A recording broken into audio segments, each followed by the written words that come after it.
مولاي صل وسلم دائما أبدا على حبيبك خير الخلق كلهم مولاي صل وسلم دائما.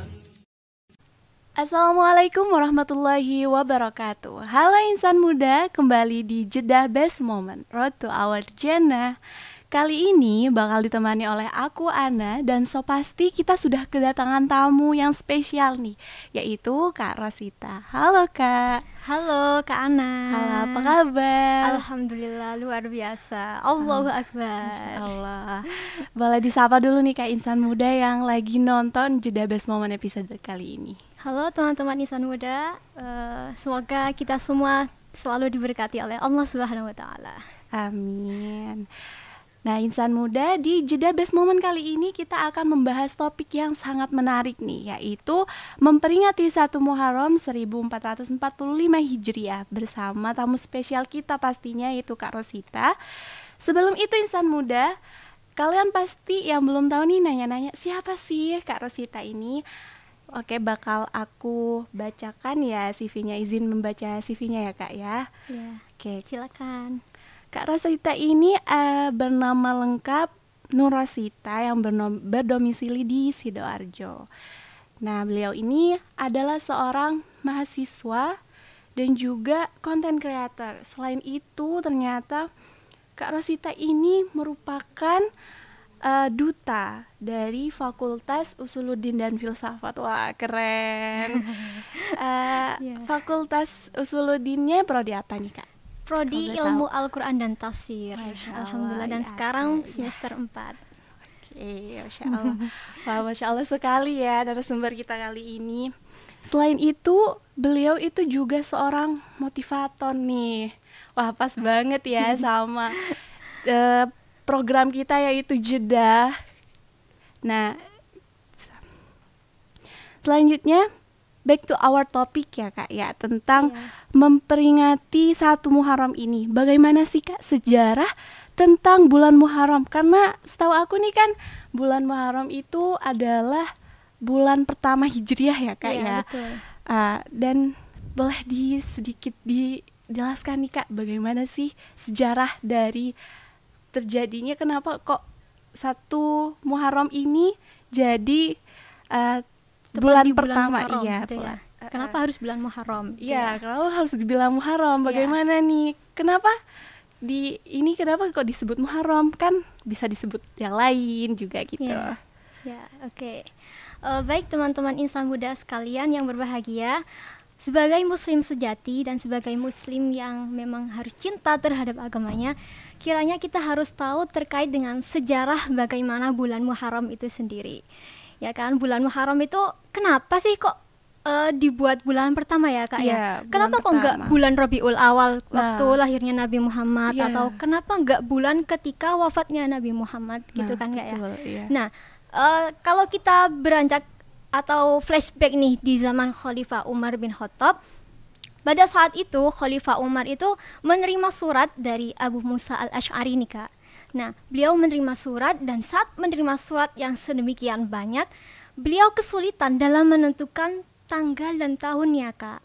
Jadi suratnya itu kan bingung, ini surat mana yang harus didahulukan, karena saking banyaknya surat dari rakyat-rakyatnya ya. Nah, dalam hal ini untuk mengantisipasi hal ini biar Khalifah Umar bin Khattab ini bisa memilih dan mana dulu yang harus ditindaklanjuti, maka dari itu Khalifah Umar bin Khattab ini mengajak banyak pemuka-pemuka Islam untuk bermusyawarah merundingkan hal itu. Jadi awalnya itu karena surat. Nah, iya betul. Dan kesulitan kan dulu belum ada Kak ya, kayak tanggal dan tahun itu belum ada gitu. Seperti halnya kayak misalnya direlevansikan pada zaman sekarang nih. Kalau misalnya ada sebuah organisasi mau misalnya kayak mengkritik sebuah pejabat daerah atau DPRD, atau mau memberikan saran, itu kan harus mengirimkan surat dulu ya Kak ya, nggak harus ujuk-ujuk ke rumah pejabatnya, enggak, tapi ya itu dari DPRD itu menampung suara atau aspirasi rakyat, dan di sana mereka bisa menyalurkan itu terkait dengan saran atau masukan buat DPRD. Nah, saat itu seperti halnya ketika Khalifah Umar bin Khattab menerima surat dari Abu Musa al-Asy'ari dan mengalami kesulitan. Nah, berlanjut lagi dan ketika setelah mengetahui hal tersebut, Khalifah Umar bin Khattab ini mengajak beberapa pemuka-pemuka umat Islam seperti ada Utsman bin Affan, mohon maaf. Terus ada Ali bin Abi Thalib, kemudian juga ada Abdurrahman bin Auf. Pokoknya beliau semua ini mendiskusikan bagaimana caranya. Dan di antara beberapa tokoh itu ada yang mengusulkan ketika Nabi Muhammad lahir, Rabiul Awal. Dan juga ada yang mengusulkan ketika Nabi Muhammad wafat gitu. Tetapi atas usul Ali bin Abi Thalib, beliau mengusulkan bahwa kenapa enggak ketika Nabi Muhammad hijrah ke Madinah gitu Kak. Nah, ketika hijrah ke Madinah ini kan kayak merupakan tonggak awal umat Islam dalam berjaya. Soalnya kan waktu di Mekah ada beberapa tokoh Islam seperti Bilal bin Rabah, Sumayyah, Amr bin Yasir, termasuk juga Utsman bin Affan saat itu sendiri itu disiksa Kak, ya kan. Nah, pada saat itu beliau Nabi Muhammad ini berinisiatif untuk hijrah ke Madinah. Nah, dan dalam hijrah itu akhirnya menjadi tonggak awal umat Islam dalam berjayanya sehingga menjadi sebesar ini gitu kan. Akhirnya dalam pemuka-pemuka Islam semuanya itu sepakat menentukan bahwa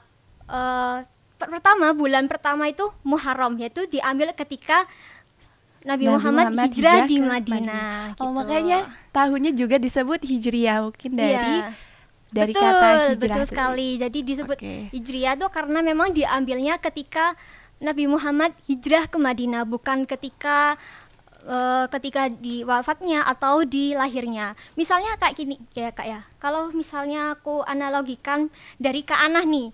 Kalau Kak Ana sukses, misalnya habis lulus INSA kemudian lanjut ke Harvard atau Masya Allah, amin ya. Lanjutkan ke Harvard kemudian pulang di Indonesia menjadi CEO yang sukses. Amin, nah, ya pasti tonggak awal yang paling berkesan itu kan yang itu ya, waktu kamu daftar di Harvardnya, bukan ketika tanggal lahir kamu atau kamu waktu ada sesuatu yang pokoknya waktu kamu berinisiatif untuk kuliah di Harvard itu sendiri. Jadi yang diambil itu adalah peristiwa yang memang benar-benar membuat kesan itu sendiri begitu. Walah, seperti halnya yang hijrah Nabi Muhammad itu tadi. Logikan seperti kalau kayak kita, misal kita mau merantau ke Surabaya. Nah, pas merantaunya ke Surabaya tersebut yang dijadikan awalnya gitu. Jadi awal yang menjadi hal meraih suksesnya itu loh kan awalnya diambil dari situ gitu Kak. Nah, kan di bulan-bulan yang lain seperti bulan Rajab, Ramadan atau bulan-bulan yang lain tuh kan ada amal-amal tertentu ya Kak. Ada amalan tertentu untuk meningkatkan pahala, untuk mendekatkan diri mungkin. Nah, di bulan Muharram ini ada nggak sih Kak amalan-amalan tertentu di bulan ini? Tentu jelas, karena bulan Muharram itu kita menelisik lebih dalam terkait dengan pengertian Muharram. Ya, kenapa kok disebut dengan istilah Muharram ya? Kenapa kok nggak Sya'ban? Kenapa nggak Ramadan yang dipilih gitu kan? Muharram ini adalah bulannya Allah, Syahrullah. Dan Muharram ini adalah bulan yang sepi. Berasal dari isim aful ya Kak. Dari kalau di tasrif itu dari harama yuharimu tahriman, muharimun muharramun, yang artinya yaitu bulan yang dilarang karena dihormati. Nah, dilarang ini dalam pendapat beberapa ulama ada dua. Yang pertama, bulan Muharram ini karena pada saat itu emang dalam bulan Muharram tidak boleh dilakukan adanya peperangan, terus perbuatan yang keji seperti pembunuhan ataupun juga kayak kegiatan yang bermaksiat Kak di bulan itu. Itu memang bulan mulianya Allah begitu. Kemudian di alasan yang kedua seperti dari Syekh Alamuddin As-Sakhafi dalam karyanya, beliau mengatakan bahwa kenapa bulan Muharram itu dinamakan Muharram? Karena memang bulan Muharram itu disebutkan dalam Al-Quran Kak. Mungkin dalam surah At-Taubah ayat 36 yang berbunyi A'udzubillahi minasyaitonirrajim. Inna iddatash syuhuri 'indallahi 12 syahran fi kitabillahi yauma khalaqas samawati wal arda minha arba'atun hurum. Nah, di situ Al-ayah Sadaqallahul Azim. Di situ artinya yaitu sesungguhnya Allah telah menetapkan 12 bulan. Nah, setelah menetapkan 12 bulan itu Allah memberinya ada 4 bulan haram. Yang pertama yaitu Dzulqa'dah, Dzulhijjah, Rajab, dan yang terakhir ini Muharram. Nah, Syekh Alamuddin As-Sakhafi ini mengatakan bahwa karena bulan Muharram itu termasuk bulan yang haram yang disebutkan di dalam Al-Qur'an gitu. Terus juga seperti halnya dalam kitab Tafsir Ibnu Katsir juga beliau mengatakan bahwa mengapa kok bulan Muharram begitu sangat istimewa dan dinamai Muharram? Karena pada saat itu masyarakat Arab itu sering kayak mengubah bulan-bulan atau mengacak random gitu Kak. Mengacak random ini ada beberapa bulan atau tahun yang menghalalkan untuk melaksanakan peperangan, tapi di tahun berikutnya, ini otomatis kan kayak awal bulan atau awal itunya ya Kak ya, itu mengharamkan, maka dari itu dinamai dengan bulan Muharram begitu Kak. Jadi Muharram maksudnya haram untuk berperang. Ya, pokoknya melakukan, kan itu syahrullah, bulan yang mulia ya. Kayak hal itu mengharamkan peperangan atau melakukan perbuatan keji ataupun melakukan perbuatan maksiat apapun. Nah, berbicara mengenai amalan-amalannya ya Kak ya. Dan ini tadi kan saya bilang bahwa Muharram itu adalah bulan yang sangat mulia ya kan. Tentunya pahalanya juga sangat mulia dan sangat banyak Kak. Yang pertama yaitu amalan-amalnya kita jangan lupa untuk membaca doa akhir tahun dan awal tahun. Itu harus Kak ya. Karena setiap kita membuka lembaran baru, harapan kita pasti sangat ingin lebih baik ya kan daripada tahun sebelumnya, bukan tambah malah lebih buruk. Maka dari itu harapannya yaitu dengan cara berdoa. Selain dengan berusaha, kita juga harus berikhtiar dan berdoa serta bertawakal kepada Allah. Dan dalam hal ini amalan yang pertama yaitu bisa membaca doa akhir tahun dan awal tahun. Kemudian untuk amalan yang kedua ini mungkin itu ya Kak, sudah terlalu mainstream. Mungkin Kakak Ana juga sering banget tahu kan yang amalan tafaulan. Tahu ya Kak ya. Minum susu. Iya betul, minum susu ya. Itu susunya nggak harus putih, pokoknya minum susu, tapi itu kayak seperti nggak harus murni maksudnya. Kayak dianalogikan semoga tahun depan ini bisa lebih baik, lebih putih, terus juga lebih bermanfaat dan penuh kebaikan gitu. Seperti susu. Iya, seperti susu, apalagi terutama yang putih. Biasanya memang putih ya Kak ya. Biasanya putih. Ya, dan amalan tafaulan ini merupakan ajaran dari guru besar Masjidil Haram, dari Al-Alamah As-Sayyid Muhammad Alawi Al-Maliki begitu. Beliau memang menganjurkan yang akhirnya banyak ditiru oleh masyarakat Indonesia. Dan jangan lupa berdoa ya teman-teman. Apa ya doanya? Ada yang ingat gak? Allahumma barik lana minhu, Allahumma barik lana fihi wazidna minhu. Ya Allah, berikanlah keberkahan dari apa yang kami minum dan berikan dan tambahkan rizki padanya begitu. Ada jamnya tersendiri tak? Nah, tentu Kak. Karena ini kan emang momen-momen yang sangat sangat penting lah. Namanya juga awal tahun ya, dan harapan kita juga waktu itu juga, dan waktunya itu setelah maghrib. Setelah maghrib itu kan awal masuk Islam ya. Kalau Masehi kan mungkin jam 12 malam, tapi kalau Islam di kalender Hijriah itu maghrib. Karena Hijriah itu kan dihitung dari rotasi bulan ya. Betul sekali. Berbeda dengan rotasi matahari. Nah, itu dari waktunya dari setelah maghrib sampai sebelum subuh Kak, biasanya gitu. Seperti itu ya. Ya, terus untuk amalan yang ketiga ini kita bisa berpuasa nih Kak. Untuk teman-teman yang pingin mendapatkan pahala yang sangat lebih, apalagi di bulan mulia ya. Hendaknya kan setiap tahun itu diawali dengan sesuatu yang sangat luar biasa juga, dengan berpuasa. Jadi di awal-awal tahun itu dalam hadis sahih Muslim dikatakan bahwa amalan puasa yang paling mulia itu emang Ramadan, tapi ada amalan yang lebih mulia setelahnya, yaitu puasa Muharram gitu. Mungkin kalau emang tidak bisa di awal tahunnya, kita bisa melakukan puasa Tasu'a dan Asyura di tanggal 9 dan 10 Muharram gitu. Untuk yang terakhir juga ini ada menulis azimat Kak. Kalau Kakak sendiri pernah nggak menulis azimat saat Muharram? Kalau dulu pas kecil sih pernah diajari buat jimat tulisan bismillah itu sampai kalau nggak salah 100 bismillah. Iya. Itu betul Kak? Iya, betul. Saya itu. pikir itu hanya kayak mitos, sekedar mitos, ternyata ada bukti Iya, juga. jadi disebutkan dalam kitab Khazinatul Asrar Iya. itu kita bisa menuliskan azimat di awal tahun dengan tulisan lafadz Bismillahirrahmanirrahim sebanyak 113. Kenapa ayo Kak kok harus 113? Tahu nggak? Mungkin karena ganjil harusnya. Kan biasanya kita tuh dari sholat aja ganjil, suka yang hari ganjil-ganjil janji, gitu. yang ganjil-ganjil gitu. Enggak Kak, kalau dalam kitab Khazinatul Asrar ini kenapa harus 113? Karena kan jumlah surat itu 114 ya di dalam Al-Qur'an. Tapi kita tidak menghitung di surah At-Taubahnya. Jadi 113 begitu. Kan di surah At-Taubah itu menjelaskan tentang peperangan. Jadi tidak ada lafadz bismillahnya.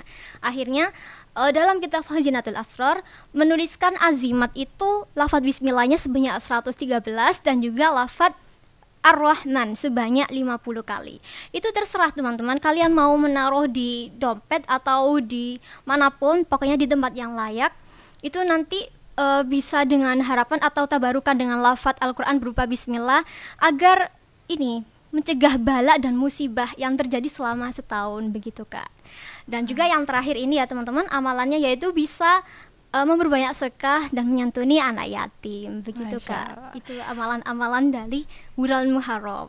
Berarti yang disebut hari rayanya anak yatim itu di Muharram itu ya Kak iya, ya? Lebih tepatnya biasanya sih banyak-banyak waktu 10 itu ya Kak. Tanggal 10. Iya, tanggal 10. Nah, bisa dicatat nih teman-teman insan muda, dari mulai amalan-amalan di bulan Muharram, yaitu dari mulai doa awal dan akhir tahun, puasa, menulis azimat, bahkan seperti yang dicontohkan dari imam besar Masjidil Haram, yaitu minum susu ya Kak ya. Tafaulan. Ya, oke. Itu Nah, gampang banget sih Kak ya. Kita kan ya enak juga, gampang lah. Sangat mudah sekali, kalau nggak diamalkan kan ya eman ya. Dan menurut Kak Rosita sendiri, ini hikmah seperti apa sih yang bisa diambil dari peristiwa bulan Muharram ini untuk diterapkan di zaman modern seperti saat ini, di generasi Z yang pastinya? Oke, kalau hijrah dalam generasi sekarang itu memiliki banyak arti ya Kak. Kalau hijrah menurut Kak Ana sendiri gimana? Dari yang buruk menjadi baik. Nah, betul. Nah, tapi ini ada satu hal penting, namanya juga hijrah ya teman-teman. Kita bisa ada dua makna yang bisa kita ambil dari peristiwa penetapan bulan Muharram ini. Yang pertama yaitu hijrah makani. Hijrah makani itu seperti halnya ketika Nabi Muhammad SAW berpindah dari Mekah ke Madinah. Ini menunjukkan bahwa ghirah atau euforia Nabi Muhammad itu sangat luar biasa, walaupun keadaan penduduk Mekah yang sangat keji, kafir Quraisy yang sangat keji dan menyiksa kaum Islam seperti itu, beliau tanpa kenal putus asa bahkan down, bahkan beliau selalu berusaha untuk yang terbaik, bahkan sampai hijrah ke Madinah begitu. Jadi mungkin pesannya diambil dari hijrah makanya adalah jangan pernah pantang menyerah dan lebih semangat lagi untuk membuat keadaan lebih bermanfaat dan yang lebih baik yang lebih baik itu. Kemudian yang kedua ini ada hijrah itu Kak maknawi. Hijrah maknawi ini apa ya, yang seperti Kakak Ana jelasin tadi, bahwa berubah keadaan dari yang buruk ya, menjadi yang lebih baik. Nah, setiap tahun kita kan selalu upgrade ya. Bukan berarti kita hanya berubah angkanya dan kalender dari 1444 menjadi 1445, enggak, tapi harus ada introspeksi atau muhasabah diri bahwa sebenarnya tahun kemarin itu apa sih kekuranganku, apa sih peristiwa yang bisa diambil untuk bisa dijadikan hikmah dan pedoman di tahun berikutnya, begitu Kak. Mungkin hikmah yang bisa diambil dari peristiwa Muharram cukup itu aja. Jadi ada hikmah makani dan juga hijrah makani dan hijrah maknawi begitu. Nah, Kak Rosita mungkin ada beberapa closing statement nih buat insan muda yang sedang mendengarkan ini. Oke, kira-kira apa nih ya Kak ya closing statementnya untuk penonton setiap podcast Jeddah ini? Oke, untuk para insan muda sekalian dan para penonton setiap podcast Jeddah, sebagai umat Islam yang baik, dan kita tahu kan dan kita ingat bahwa tahun perubahan setiap angka pada tahun Hijriah, baik tahun Hijriah atau tahun Masehi, itu hanya bukan sekedar perubahan angka saja. Bukan berarti kita hanya senantiasa santai-santai atau loyo-loyo atau stuck di situ aja. Tetapi dalam setiap tahun baru ini kita seperti halnya membuka lembaran yang baru. Ya kan? Ketika kita akan menutup dan membuka lembaran yang baru, hendaknya kita senantiasa mengintrospeksi diri terkait dengan kelebihan dan kekurangan agar lembaran baru kita ini bisa menjadi lebih menarik dan lebih baik dari lembaran sebelumnya gitu. Dan juga jangan lupa bahwa tahun baru adalah semangat baru, hidupmu adalah bukumu, maka jadilah penulis skenario yang terbaik dan terkesan dalam bukumu. Sekian. Oke insan muda, kita sekian jeda best moment pada episode kali ini. Jangan lupa like, comment, and subscribe channel Sepada Radio for Young Muslim Generation. Wassalamualaikum warahmatullahi wabarakatuh. مولاي صل وسلم دائما أبدا على حبيبك خير الخلق كلهم